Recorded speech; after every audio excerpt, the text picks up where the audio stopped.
military officers in defence to look across the full UK inventory for everything that we have right now and look at what might be usable in the circumstances, and to look at whether or not that could be sent forward and absorbed by the Ukrainians. But one has to be clear, Mr. Speaker, that most systems require some degree of training, and it's not just therefore the logistics of moving them to the country, nor indeed the challenges of the export of systems, in which you need all of those countries who have got IP or operate the system to give their permission for it to be donated, but also the ability to train up Ukrainian forces to use it thereafter. But we are leaving no stone unturned, and the Right Honourable Gentleman should be assured that we want to see as much British kit in the hands of Ukrainians as we can manage. He asked about which objectives were not taken. He'll forgive me if, whilst clearly we indulge in a bit of information manoeuvre from the dispatch box, Mr. Speaker, to remind the Russian public that President Putin may well have bitten off more than he can chew. We're not going to compromise the intelligence that we've got altogether, but suffice to say, we are pretty certain that in the Kremlin last night there will have been some pretty urgent reflections on the speed of the advance compared to what they anticipated. And I think the Russian people should be calling President Putin and the kleptocracy that surrounds him out on that, because young Russian men and women are being sacrificed in the name of President Putin's hubris. As for the NATO response force, Mr. Speaker, further contributions are under consideration. The UK is already the second largest contributor in terms of the surge forces that have come forward, second only to the United States. But we're clear that we may need to provide more, both in land, sea and air, and we will do if other NATO allies are unable to respond at the pace that we could. The 1,000 troops that he mentions that are on standby for humanitarian support in the countries immediately adjoining Ukraine will be deployed as and when those countries ask for them, but thus far no request has come. They remain at high readiness, forward present at a camp very close to RAF Bryce Norton, so that they can be deployed at hours' notice. But at the moment, Slovakia, Hungary, Romania, Poland have not yet asked for that support. And Mr. Speaker, he asked about when the enhanced forward presence battle groups will have been doubled up and the brigade headquarters will be in place. Mr. Speaker, I encourage all colleagues to follow the excellent Twitter feed of the 3rd United Kingdom Division, the Iron Division as they call themselves. There were some fantastic pictures yesterday of Challenger 2 tanks being loaded up onto the low-loader trucks to be driven north through Poland, Lithuania, Latvia and into Estonia. That is an extraordinary effort for a battle group that wasn't supposed to be deploying for 3 more months, was in the middle of a training routine in Germany, and they have turned that around very, very quickly. It's a testament not only to the Royal Welsh Battle Group, but also to their brigade headquarters, to 3rd Division and to the Field Army that that work has been completed so quickly. We expect them to be complete in Tapa by the 1st of March. Holy Labour. Mr. Speaker, what reassurance can my honourable friend give to the Ukrainian community in Derby and Derbyshire, who will have family members over there, that we are doing all we can to support the everyday, ordinary Ukrainian families that live and are having to put up with this incursion from Putin? And I'd just like to ask him to give assurance that we are doing whatever we can. Minister. Mr. Speaker, last night as the Secretary of State and I had to leave the Prime Minister's statement to go back to the MOD for another briefing, to the surprise of his protection officers, we decided to walk back through the protest that was happening on Whitehall. And Mr. Speaker, I was struck not by the anger and the screaming and shouting that normally accompanies protests in Westminster, but just by the incredible somberness, the resolve, but also the fearfulness that was in so many in that protest, because they, as the Honourable Lady says, will have family and friends back home in Ukraine. This isn't them protesting over a political cause. This is them protesting to help with the safety of their loved ones. The United Kingdom is not regarded by the Ukraine as one of its best friends in the world by accident. For the last 10 years, we've been training the Ukrainian armed forces through Operation Orbital. We were one of the first movers in providing lethal aid, and we sent troops to Ukraine only 2 or 3 weeks ago when the build-up of Russian troops was well underway to deliver the training that was required to allow those highly successful anti-tank weapons to be employed in battle as they now have been. We will continue to do all that we possibly can, and I know that my right honourable friend, the excellent Minister for Europe, is driving hard to make sure that all of the necessary consular support is in place so that people who have connections to Ukrainians who are still in Ukraine have the ability to be supported through the excellent work of the Foreign, Commonwealth and Development Office. Stuart Malcolm MacDonald, the SNP spokesperson. Thank you, Mr Speaker. I'm grateful to the Minister and indeed to his colleague in the Foreign Office for the work that they're doing and the updates that they've been ensuring opposition members have. And like the Minister and other members of the House, only wish to heap praise on the Ukrainian armed forces who have ensured that Russia didn't get the opening gambit that they thought they would. But like the Minister says, we have Russian men being sent to die for one man's hubris, and my goodness, what courage was shown on the streets of Russia last night by people protesting against that aggression coming from the Kremlin, and we commend them for it. Mr Speaker, the Minister rightly mentions in terms of supporting Ukraine with military equipment, which we back the government in doing. It is obviously in some cases easier said than done. It requires training, logistics and all the rest of it. But the Ukrainian government does need that, and I'm not going to ask him for an assurance that he's already given, but I just want to press him that these benches want to see Ukraine get all the equipment that it does need. In particular, one issue that does come up a lot, and again, I know he doesn't want to go into specific areas of equipment, satellite phones are in bad need, and I would just want to put that on record, that in the various conversations I've had with government and parliamentary officials in Ukraine, even actually at the protest outside the Downing Street last night, the issue of satellite phones has come up quite a bit. Can I ask what consideration has been given by the government and by G7 allies as to cyber support that can be given, and in particular on cyber offensive support? Would that constitute, I can see the Minister's face, but would that constitute an Article 5 scenario or not? What does the government understand that to be? And can I also ask if that the government ensures that it gives the appropriate level of humanitarian and medical equipment support that the Ukrainian government needs as well? And can I ask, and forgive me, I haven't heard him mention this yet, for an update, and this isn't an MOD thing necessarily, on where we are with SWIFT. Members of the House had hoped that we would have had progress on that by now. I know that the Foreign Office has been pressing hard on it, but it would be useful to have an update on where we are with that. Mr Speaker, everything that the honourable gentleman said on lethal aid is well heard. We're working on it best pace. We'll do as much as we physically can at this stage, and so too will the United States and other allies. We're just looking at how it would be practically done. The honourable gentleman is absolutely right that there are a whole range of things, satellite phones most obviously, that provide the resilience to the functioning of a Ukrainian government, military and perhaps in time resistance when they are operating in an electronically denied environment and with all the probability of cyber attacks and everything else that will make the functioning of the Ukrainian government ever harder. We're very aware of that requirement. Likewise, medical supplies and other things which we're working on. The honourable gentleman saw me wince. I'm afraid that offensive cyber operations and the government's legal position on that is very much a matter for the Attorney General and the Prime Minister and not something I'm going to comment on at the dispatch box. And he asks about removing Russia from the SWIFT system. He will have heard my right honourable friend, the Defence Secretary, I think perhaps on the news this morning, saying that Her Majesty's Government is very, very keen that that is a sanction that is imposed. It's not in our gift to do unilaterally or even multilaterally amongst the countries that have thus far agreed to do it. That is work that our colleagues in the Foreign Office are hard at work on. I hope that we can win the argument because it feels like a sanction that Russia would properly take up and sit up and take notice of. To Luke Evans.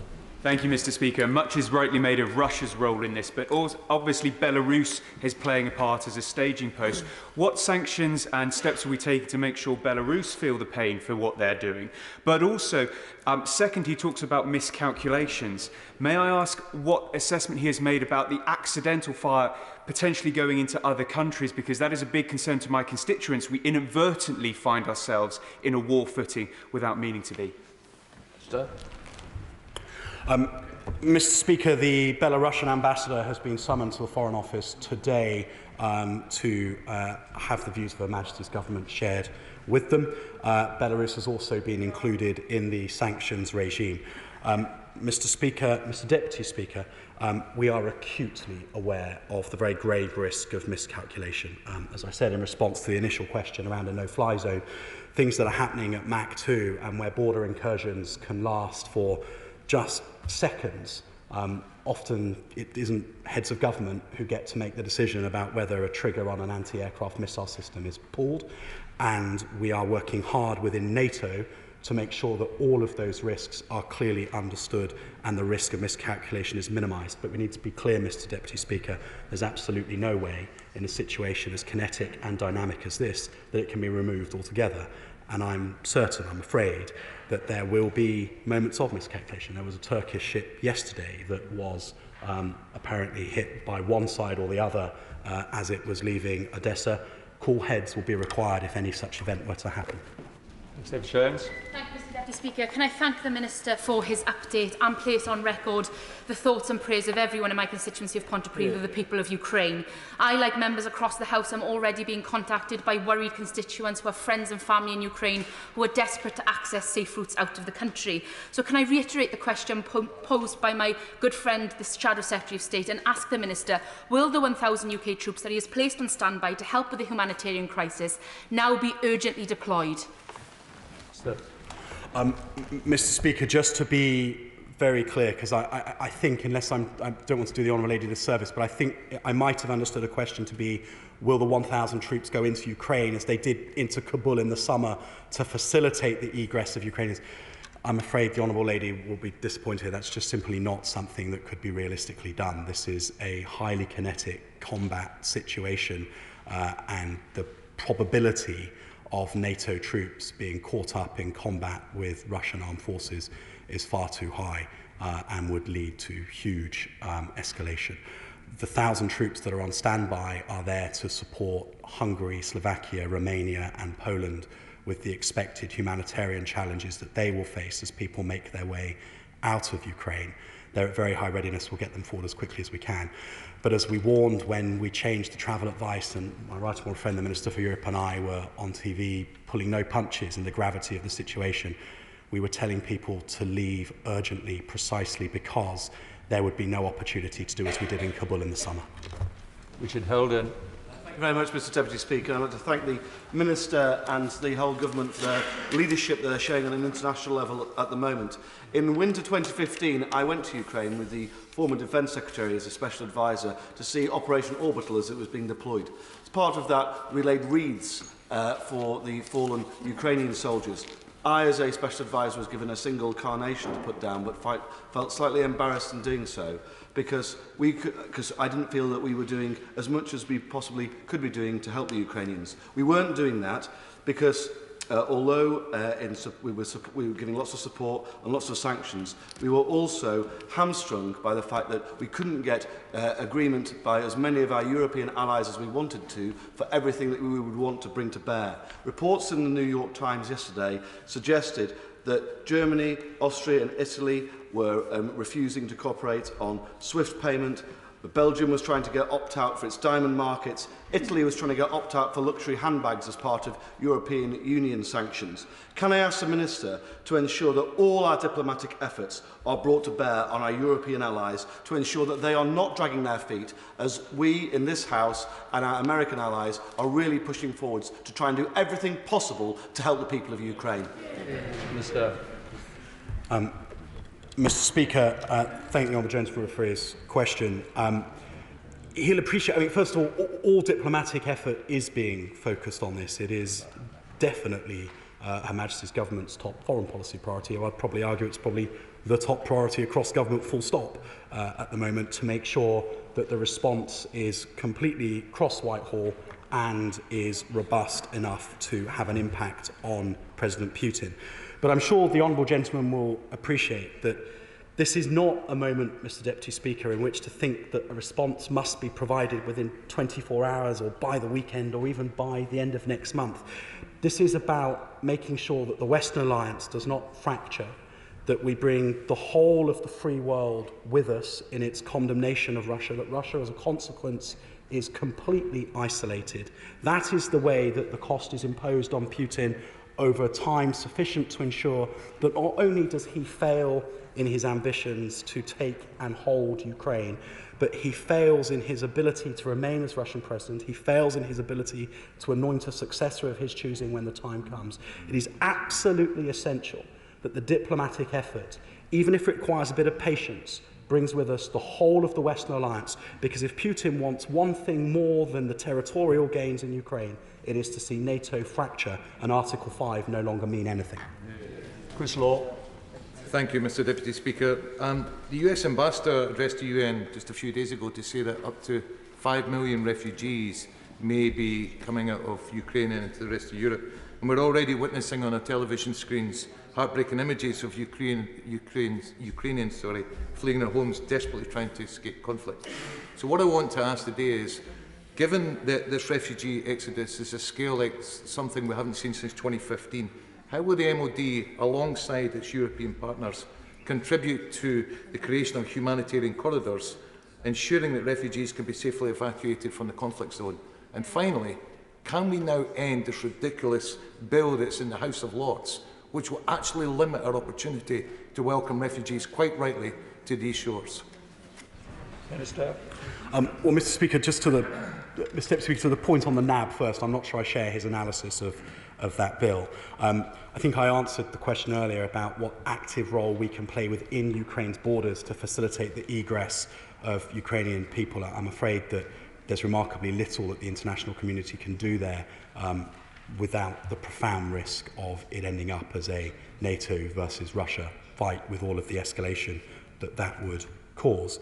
But Mr. Speaker, my right honourable friend the Minister for Europe, Mr. Speaker, my right honourable friend the Minister for Europe spoke yesterday to all of the neighbouring countries' governments to make sure that they are aware of the support that the United Kingdom is able and ready to deliver, both militarily in terms of troops on the ground to help process, marshal, facilitate, secure refugees as they arrive in those countries. But actually, the MOD is just carrying baggage and facilitating. It's our great development and aid experts within the Foreign Commonwealth and Development Office that will do the really impressive stuff when and if those requests come from neighbouring governments. And we'll make sure we're supporting the FCDO in all of their endeavours.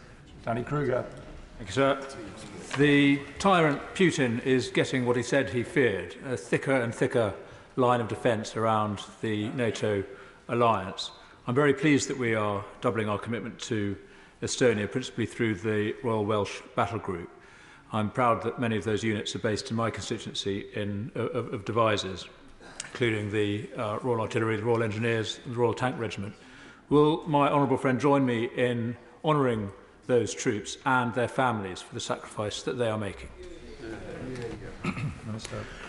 Mr. Deputy Speaker, my honourable friend, his constituents and the service people that live in his constituency should be enormously proud of what the members of 12th Brigade, headquartered in Bulford, many living in Tidworth, are doing in Estonia today. I paid tribute earlier to the speed at which the Royal Welsh have gone from a training cycle in Germany to being driving north into Estonia, but so too to the many families of the Royal Tank Regiment who will have been expecting their loved ones home in the next couple of weeks and now who don't know when they'll be coming home because the extension of their tour is indefinite. That too is worthy of praise. They're fortunate to have such a fantastic advocate in the House of Commons. Alex Norris. Thank you, Mr. Deputy Speaker. Reports indicate attacks on civilians and civilian infrastructure.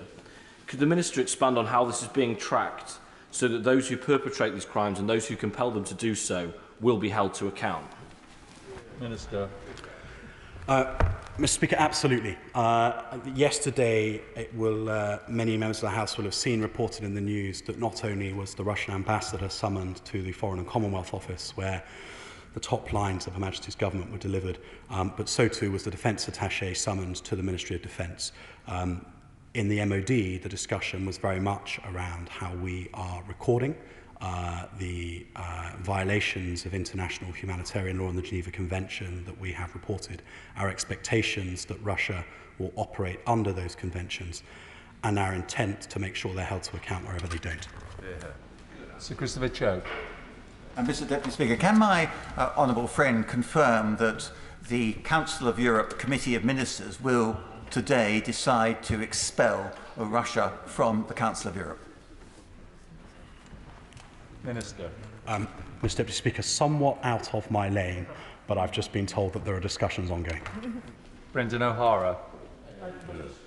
Deputy Speaker, we know that the attacks on the area surrounding Kyiv originated in Belarus, making Lukashenko complicit in this aggression. And I'm pleased that Belarus will not go unpunished, and I hope it's a signal to anyone else thinking of supporting Putin's actions.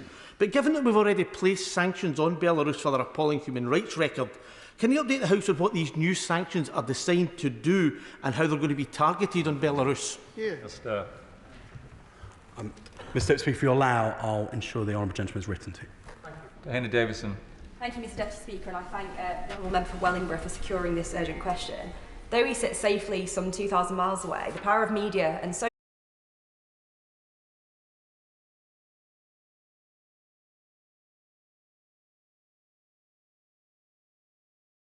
as she's seeing from all of the open source intelligence that's available on social media, this is a very different type of war to even Gulf War I and II. This is a social media age war, and these outrages are often there.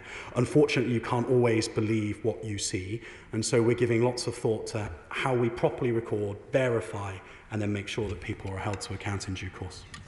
Sally-Ann Hart. Thank you, Mr Deputy Speaker, and I want to voice the condemnation of Mr Putin on behalf of residents of Hastings and Rye and their support of Ukrainian and their prayers. Ukrainian President Zelensky gave a Putin over his illegal invasion, and we have seen already extensive protests across Russia. Can my right honourable friend join President Zelensky in calling on Russian citizens who have never experienced a real democracy before to stand up against the Kremlin regime and its unprovoked aggression? Mr Speaker, I absolutely can. As the Prime Minister, the Leader of the Opposition, leaders across the House have all been clear.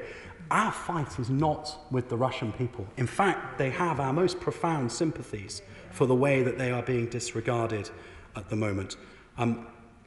I hope that they will see that there is a better way of living in their country. I hope that they will stand up to President Putin and the kleptocracy that surrounds him.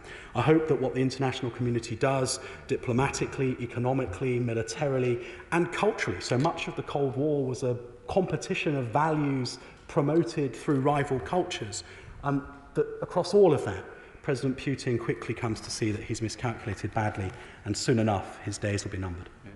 Alan Smith. Thank you, Mr Deputy Speaker.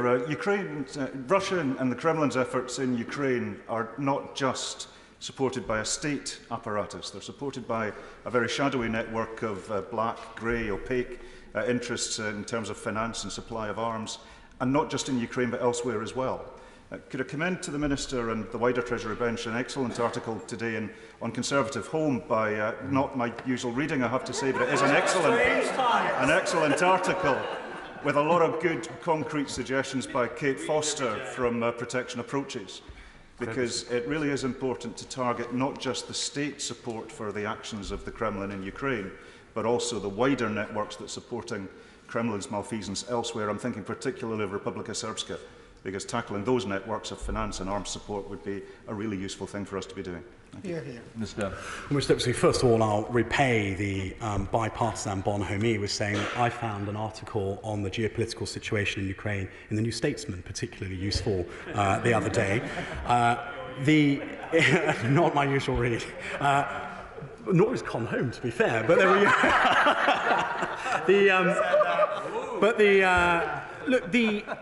The honourable gentleman is absolutely right. This is not just about a military exchange, and nor is it about a headline set of sanctions.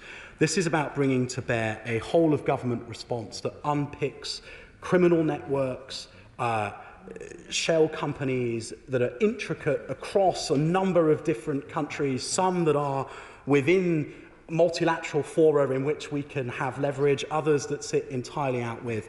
This will be a complicated business, but unpick it we must, because that's how you bring Russia to a place of complete isolation and therefore failure. Virginia Crosby. Thank you, Mr Deputy Speaker. May I too offer my prayers and support for the people of Ukraine on behalf of my unsworn constituents. This outrage against international law is happening just 2.5 flying hours from here, and I welcome the economic sanctions that have already put in place. The Minister has mentioned SWIFT, and that shows how important that is. But can the Minister confirm to the House that the Prime Minister has stressed the importance of cutting Russia off from SWIFT with our international partners? Minister. Mr Deputy Speaker, he absolutely has. But we have to be clear, and I make no apology for showing this understanding, because I think it's important as a House that we do. The burden of the sanctions will fall unequally. And the sanctions will be completely meaningless if the regime collapses within 6 months because people start to fracture away. President Putin doesn't just want territorial gain. He wants the fracture of the Western alliance and for NATO and Article 5 to become meaningless. It's really, really important that we do the diplomacy urgently, that we succeed, that we bring the international community with us. But I don't think it's particularly helpful if people from the dispatch box or anywhere else give too much opprobrium to those countries who have clearly got a lot to consider before they sign up to it, as much as I think that they should. Mike Kane. Following on from the member for Hastings and Rye, Sky News is reporting, Mr Deputy Speaker, that over 1,700 brave souls, Russian souls, were arrested last night across 54 cities, protesting the shedding of both young Russian and Ukrainian blood, as the Minister has pointed out. Will the Minister join with me in sending solidarity to that protest movement and reiterate to the House that our quarrel is not with the Russian people, it is with Putin, and he has committed a very grave error? Mr Deputy Speaker, Honourable Gentleman is absolutely right. May those protests grow, may they flourish, may their voice be impossible to ignore. Gareth Thomas. Thank you, Mr Deputy Speaker. I very much welcome the Minister's remarks and also those of my right honourable friend, the Shadow Defence Secretary.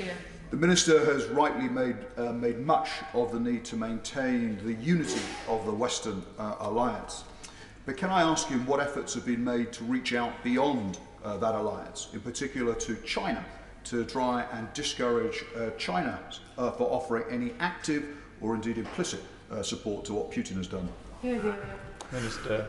Well, Mr Deputy Speaker, first of all, absolutely the work of Her Majesty's government and governments around NATO to reach out beyond the Euro-Atlantic and to the rest of the world have been going on at pace, and a number of countries have already joined in European and North Atlantic countries in imposing sanctions of their own.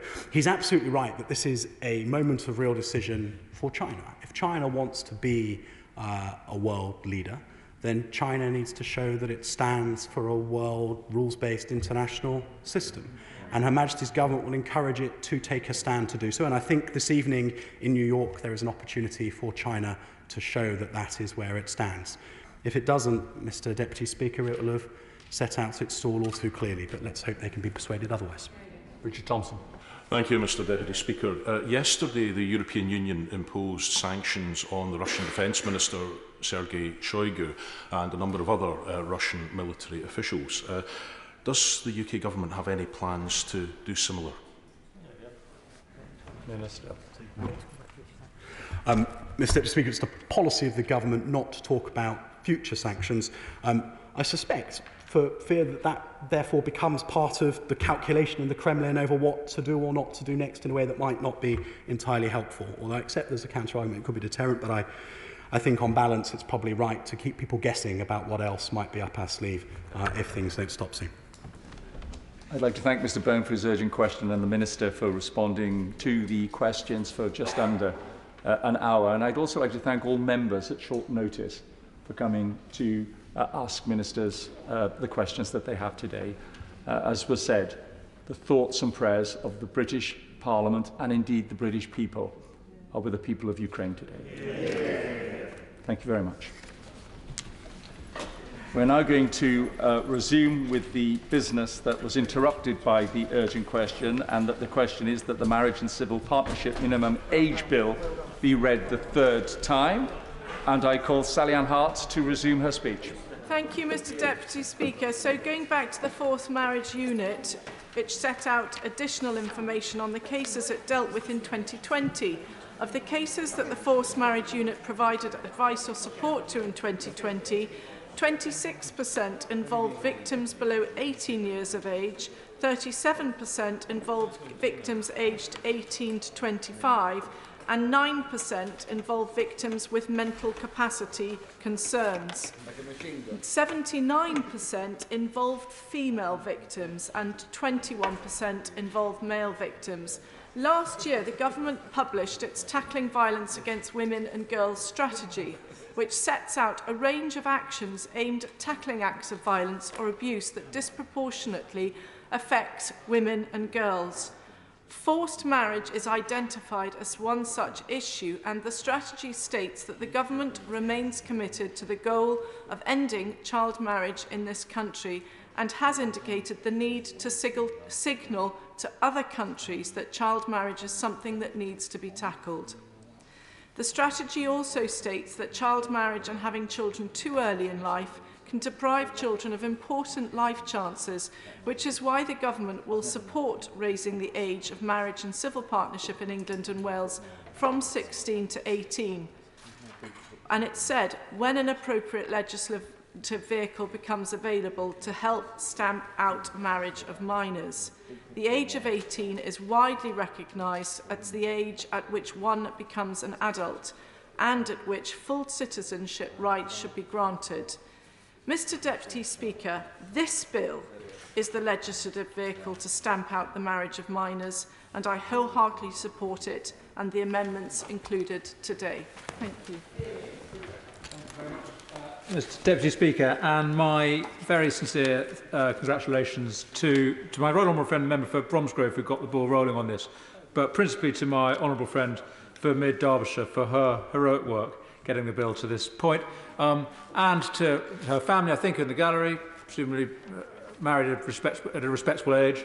My congratulations, and most of all to the campaigners. It is a tremendous thing what you have done, and I'm very much in awe of your campaigning and your work. So many, many thanks and congratulations.